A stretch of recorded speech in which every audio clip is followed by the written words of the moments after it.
નમસ્કાર ખેડૂત મિત્રો, જય કિસાન જય ભારત। ખેડૂત ભાઈઓ, આજે આપણે વાત કરવી છે આપણા જીરાના પાક પેદાશ ઉપરની। જીરાના પાક પેદાશના અત્યારના જે બજાર ભાવો છે ને જે ચિંતાજનક સ્થિતિએ બજાર ભાવો પહોંચ્યા છે, આ મુદ્દા ઉપર આજે આપણે ચર્ચા કરીએ છીએ। એટલા માટે ઝડપથી, કારણ કે આપણે 3 દિવસ પહેલા જ આ મુદ્દા ઉપર ચર્ચા કરી છે અને બને ત્યાં સુધી આપણે 5 થી 6 દિવસ બાદ જ જીરા કે કોઈ પણ પાકમાં ચર્ચા કરતા હોઈએ છીએ, પણ આજે એટલા માટે નજીકથી ચર્ચા કરી રહ્યા છીએ કારણ કે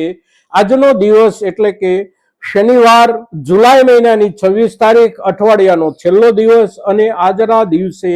જીરાના જે બજારો આપણા ખુલ્યા છે એ બહુ જ ચિંતાજનક સ્થિતિએ નીચલા દરજ્જેથી ખુલ્યા છે। આપણા એક જ દિવસમાં આપણે જોઈએ તો ગઈકાલના શુક્રવારના જે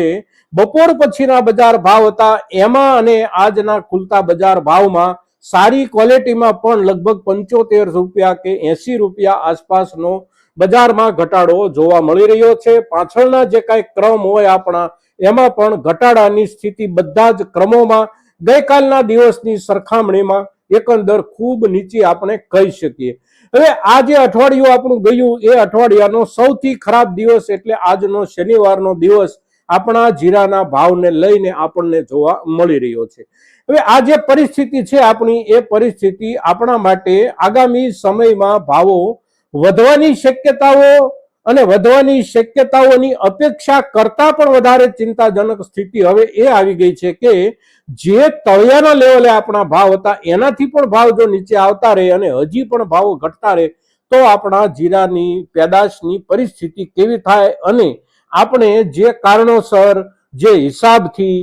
લાંબા સમય સુધી સંગ્રહિત રાખેલો આપણો જીરાનો જે કોઈ માલ છે, જે પાક ઉપજ છે આપણી, એ હવે આપણને કેટલું વળતર આપી શકે। સૌથી અગત્યનો સવાલ એટલે આપણને હવે આગામી દિવસોમાં એકંદર આપણા જીરાના પાક પર મળનારા ભાવોની શક્યતા। તો પરિસ્થિતિ જે કાંઈ છે એની ચર્ચા આપણે એકંદર પાછળના દિવસોમાં એટલે કે જ્યારથી જીરાની આ વર્ષની આપણી સિઝન શરૂ થઈ ત્યારથી આપણે કરતા રહ્યા છીએ। વચ્ચે જ્યારે જ્યારે સુધારો આવ્યો, અગર તો એક વખત જે ઉછાળો આવ્યો એપ્રિલ મહિનામાં, ત્યારે એ ઉછાળો આવવાની શરૂઆત થઈ ત્યારથી લઈ અને ઉછાળો એક ઊંચાઈ સુધી પહોંચ્યો એટલે કે 5100, 5200 કે 5300 રૂપિયા સુધીના જ્યારે ભાવ પહોંચ્યા એપ્રિલ મહિનાની 13 તારીખથી લઈ અને 20 તારીખ સુધીના એક અઠવાડિયા દરમિયાન, આ દિવસોમાં પણ આપણે આપણા ખેડૂત મિત્રોને એક વિનંતીના સૂરમાં એવું કહેતા હતા કે આ ભાવ બજારમાં કોઈ જગ્યાએ વાસ્તવિક રૂપમાં માંગ નીકળી હોય અને એના આધારે વધતો હોય એ ભાવ નથી। આ ભાવ સટ્ટાખોરીના કારણે વધી રહ્યો છે। જે કોઈ ખેડૂત મિત્રો પોતાની પાસે પાકેલો માલ છે એમાંથી છૂટા થવા માંગતા હોય તો છૂટા થઈ શકે છે। કમસે કમ આંશિક વેપાર એટલે કે જે કાંઈ પાક ઉપજ છે એમાંથી કેટલોક હિસ્સો અવશ્ય વેચે અને વેચી અને અત્યારના બજારનો લાભ લે અને એ પ્રમાણે કેટલાક ખેડૂતોએ જે તે સમયે માલ વેચ્યો હશે, કેટલાક ખેડૂતોએ બધો જ માલ વેચ્યો હશે, પણ હજી પણ આપણા ખેડૂત ભાઈઓ પાસે સંગ્રહિત રૂપમાં માલ એકંદર આપણે જે કાંઈ પરિસ્થિતિ દેખાઈ રહી છે અને જે સમાચારો બજાર તરફથી આવી રહ્યા છે એના આધારે જોઈએ તો ઘણા બધા ખેડૂત ભાઈઓ પાસે હજી સિઝનનો માલ સંગ્રહિત રૂપમાં છે। અપેક્ષાના હિસાબથી છે કે સારો ભાવ આગામી દિવસોમાં આવશે, પણ બજાર ધીમે ધીમે સ્થિર રહે। 2 દિવસ સ્થિરતા રહ્યા પછી નીચે તરફ જાય, ફરી પાછું 2 દિવસ સ્થિર રહે, 25-50 નો સુધારો આવે અને ફરી ત્રીજા દિવસે પાછું 25-50 રૂપિયા પાછળ જતું રહે। આ પ્રમાણેની પરિસ્થિતિ આપણે જોઈ રહ્યા છીએ છેલ્લા ઘણા સમયથી। પણ એમાં ચિંતાજનક મુદ્દો જે ઉમેરાયો એ ગયા અઠવાડિયા દરમિયાન આપણે એની ચર્ચા કરી છે, તેમ છતાં ફરી એક વખત આજે એક સામાન્ય ચર્ચા એના ઉપર કરી લઈએ કે વીતેલા અઠવાડિયામાં સોમવાર પછીના દિવસોમાં અઠવાડિયાની શરૂઆતના 2 થી 3 દિવસમાં ભાવોમાં સામાન્ય રૂપમાં સ્થિરતા અને સુધારો કેટલાક બજારમાં આવ્યો એટલે તરતો તરત બજારમાં આવકો જે વધી છે એ વધેલી આવકો ચિંતાજનક હતી અને સ્પષ્ટપણે એવું દેખાઈ રહ્યું હતું કે આવકો ખેડૂતો તરફથી નથી વધી રહી, પણ આવકો બજારમાં દાખલ થયેલા કેટલાક નવા વેપારીઓ જે તે સમયે એટલે કે ઉછાળાના સમય દરમિયાન માલ ખરીદી અને સંગ્રહ કરી અને સાચવી રાખ્યો અત્યાર સુધી, આ લોકો હવે બજાર પર વિશ્વાસ ગુમાવી બેઠા છે અને એમણે જે બજાર પર વિશ્વાસ ગુમાવ્યો છે એના કારણે એમના તરફથી બજારમાં માલની આવકો થઈ રહી છે। નિયમિત રૂપમાં વેપાર કરતા અને સંગ્રહ કરતા વેપારીઓ તરફથી પણ બજારમાં માલની આવકો થઈ જવા માંડે છે અને એના કારણે બજાર ઝડપથી પાછું નીચે જતું રહે છે. સૌથી વધારે ચિંતાજનક બાબત જે છે એ આ છે અને એ વ્યાપારી સમુદાય પણ બાકીના વિસ્તારોમાં એટલે કે આપણા દેશના દેશાવરના વિસ્તારો હોય કે પરદેશના બજારના વિસ્તારો હોય ક્યાંય પણ આપણા દેશનો આપણે પકવેલો જીરાનો પાક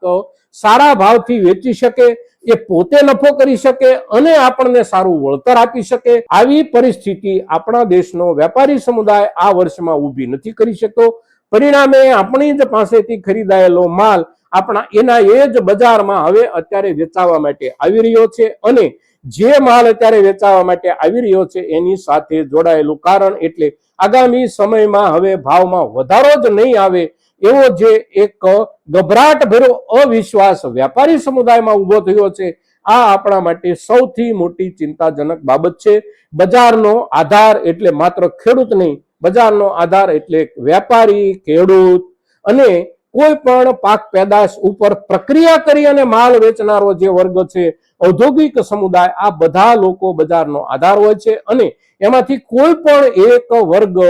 એક પ્રકારના ગભરાટ ભર્યા માહોલની નીચે જ્યારે દબાઈ જાય છે ત્યારે બજાર પર એની જે નકારાત્મક અસર થાય એ અસર બાકીના બધા જ આધારો એટલે કે બાકીના બધા જ લોકો, પછી એ ખેડૂતો હોઈએ, આપણે ઉદ્યોગકારો હોઈએ કે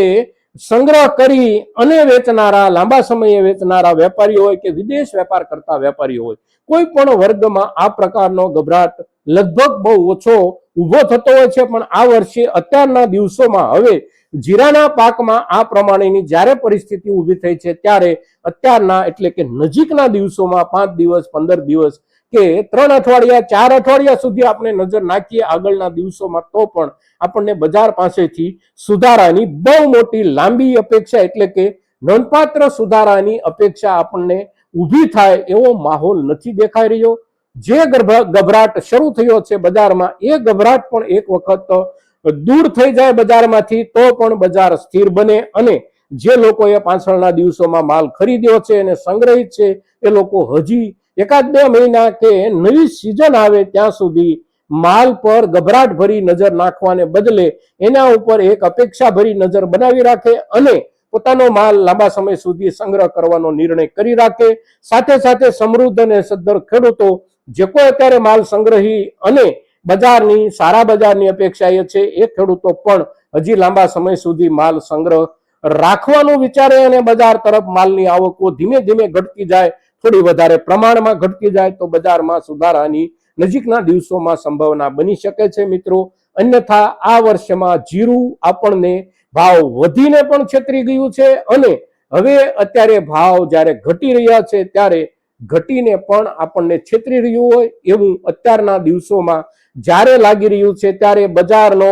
સમગ્રપણે સર્વગ્રાહી અભ્યાસ અને સર્વગ્રાહી અભ્યાસના આધારે ખેડૂત તરીકે વ્યક્તિગત રીતે આપણે આપણા પાકેલા માર્ગ પર નિર્ણય કરીએ. સાથે સાથે વેપારી સમુદાયના જે કોઈ લોકો આપણી ચેનલ ક્યારેક ક્યારેક જોતા હોય આ સમુદાયને પણ એક વિનંતી કે બજારની અંદર ગભરાટ ભર્યો માહોલ ન સર્જાય એને માટે કાળજી રાખવી આ જવાબદારી બજારના એક અંગ તરીકે આપની પણ સૌની બને છે અને તેથી ખેડૂત સમુદાય અને વેપારી સમુદાયમાં આ પ્રકારનો માહોલ ન ઊભો થાય એને માટેના પ્રયાસો આપણે સૌ કરીએ એવી અપેક્ષા સાથે આજના દિવસે આપણા જીરુના પાકની ચિંતાજનક સ્થિતિ પરની આપણી આ ચર્ચા મહત્તમ ખેડૂતો સુધી પહોંચે એવી આપ સૌની પાસેથી અપેક્ષા સાથે જય કિસાન, જય ભારત.